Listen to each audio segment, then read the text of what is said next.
from the News Channel 5 Network and Out and About newspaper.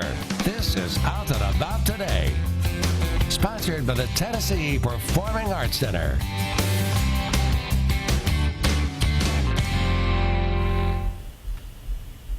Well, hello, I'm Chuck Long, and we are glad you could join us for a special edition of Out and About Today. It's all about entertainment tonight. Brian Owens joins us shortly to preview the Nashville Film Festival, which has grown into one of the premier film festivals in the country. But first, we're going to take a look at some of the most anticipated shows heading to the big and small screens this spring.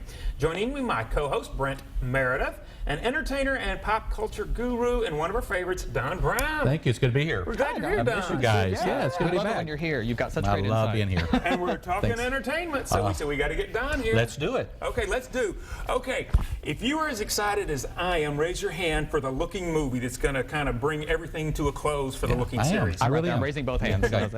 Really, what was one of your favorite things about the series? You know what I like about it is the authenticity of the show. Mm-hmm. You know, when they interviewed Jonathan, one thing he said is, I want to bring a validity to our community as far as not that porn vision, especially the sex scenes. And so, Right. so I'm really proud of him and his honesty and how he feels about Looking. Yeah, I agree. I mean, I was going to say basically the same thing. That doesn't seem exaggerated in the sense, like we've said before, where maybe Queer as Folk and some other shows are. It felt like it. You know, they were all relatable. They were all. I enjoyed that part of it. Yeah, and he's been terrific on it. The whole cast has been great.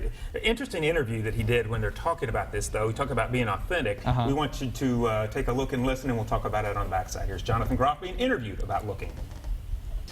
I feel like in Looking in particular, because I've done like sex, like in Spring Awakening there was a big sex scene, but in Looking, the cool thing about it, or one of the cool things, was after the first season, a lot of people, like shockingly amounts of people, like liberal, open artists who live in New York and LA, said to me they didn't know that gay people could have sex while facing each other. What? I know, right? Isn't that surprising? Until they'd watch Looking. And no offense to people if you are here and didn't know that until you watched Looking. You've learned something this evening. This is an educational series. Yeah. But I feel like with the show and with the way Andrew Haig, who's our main director who directed the film Weekend, one of like the great opportunities of the show was to kind of illuminate male intimacy in sex and just sort of intimacy in general that wasn't in sort of like a porny, like salacious way, but try and find moments that felt realistic and real and very true to life. And I think that Andrew, who's our director, it's sort of what he specializes in, and he. Yeah, it's terrific. And by the way, Andrew Haig, the director, also directed the movie 45 Years, which got the Oscar nomination, Charlotte Rampling, this past year. So a great director. Look for the Looking movie. It's coming up on HBO, and it's going to be a 2-hour movie to wrap up that series. Terrific series. All right, let's talk about another series. All right. Oh my God, This is so it. excited. Yeah, Okay. here we are. Orange is the New Black. So Yes. are you looking forward to the new season in June? I am. You know, I think it came out like in 2013. And I've been watching it ever since, and I'm scared of those ladies. I could not last 5 minutes with them. The first thing I'd have to do is go in and get a girlfriend, or be a girlfriend, you know. So it's I'm really excited about it. And what I like about it is you know, with all the issues out in Hollywood about diversity, Right. This show is diversified television. Absolutely. You know, and it's the most diversified cast probably ever in television when you really think about and it. I really like that. And if they're all in jail, Yeah. every type of group is in jail. So yeah, I Let's love take a the look show. at the preview of the upcoming season for Orange is the New Black. How am I back here? They got your number now, honey. This is gonna get interesting. I don't trust any of you crazy bitches. Swirl. It's just like the Hamptons, only horrible. I'm an inmate. I have nothing.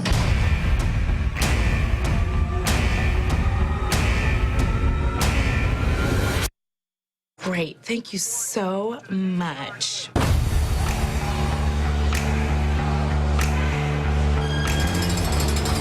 Welcome to Litchfield, inmate.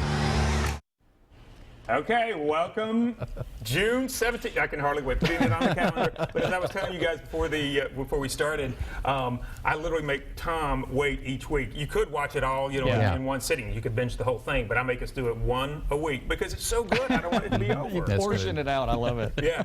So, all right. What we're going to do now? How much time do we have left, Courtney? Okay, all right. I think we have time. This is very interesting. We're going to take a look at Orange is the New Black, kind of how it all began, because it's very interesting to kind of think back to this. So take a look at this, and I think you'll remember where Piper was coming from in the early stages. You were a lesbian? At the time. You still a lesbian? No, I'm not still a lesbian. You sure? I once kissed Mary Straley when I was at Miss Porter's school, but it wasn't for me. Wow. Do you know about all... She failed to mention the lesbian lover who ran an international drug smuggling ring. Imagine my surprise. What on earth did you do with the money? Well, grandmother, I wasn't really in it for the money. Oh, Piper, for heaven's sake. So that kind of takes you back to where it all started. It did. Yeah, really good. So can hardly wait. I know everybody's going to be watching that, so that's terrific. All right, I want to talk about a new movie that's really getting a lot of buzz. It got a lot in the film festivals, and the movie is Take Me to the River. It's coming out soon with Logan Miller, who was one of the Disney stars, and he's in this, and Out Magazine named him one of the ones to watch. You can see right there, that's Logan Miller. So kind of what are your feelings toward this movie? It's got a really interesting kind of plot line. My take is that typically you'll see a trailer and it gives too much away, or not enough, and you either can decide right then and there, I'm either going to go see it or not see it. This trailer leaves you so intrigued. Well, I thought the same thing in the way that they pieced the clips together. I mean, I really made me want to see it. I want to see it. I didn't feel like I saw the best moments of the movie in the trailer. Right, and I want to see what the secret is between this guy and this little girl. Yes. So, and plus, they're just adorably cute, so you want to. Yeah, well, and speaking of that, you want a chance, I think, to see what they're talking about. So take a look. This is part of the trailer for Take Me to the River. Kids having fun? Why was he acting like that? What's going on? I don't want to talk about that anymore. This is not the time to make a statement. This is the time to try to smooth things over. Are you sure that you want to go deal with him again? I am not lying anymore. Will you get that through your head?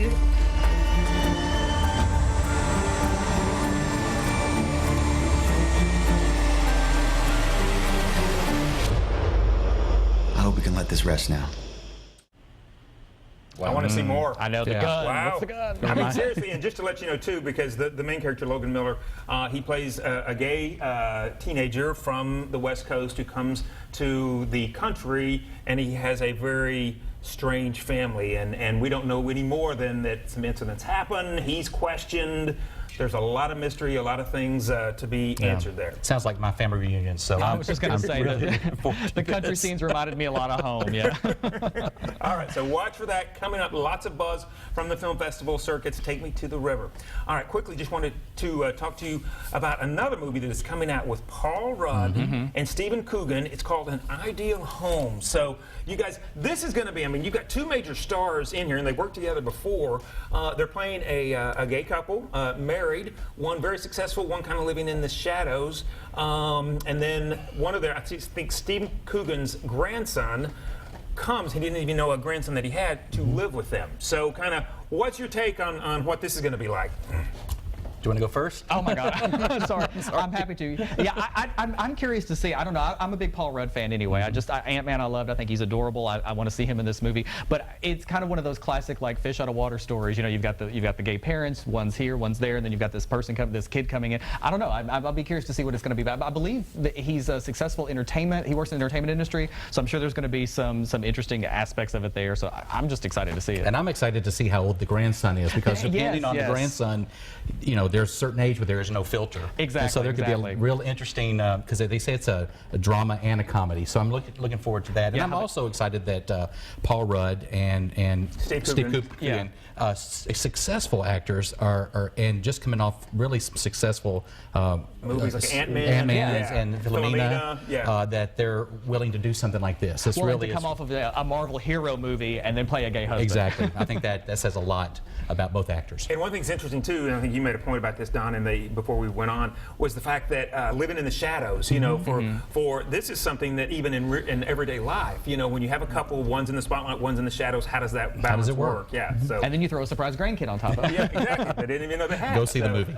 All right, so we are looking forward to that. An Ideal Home. So much to get to, so much to look forward to. But don't go anywhere. When we come back, a preview of this year's Nashville Film Festival. You're watching Out and About Today.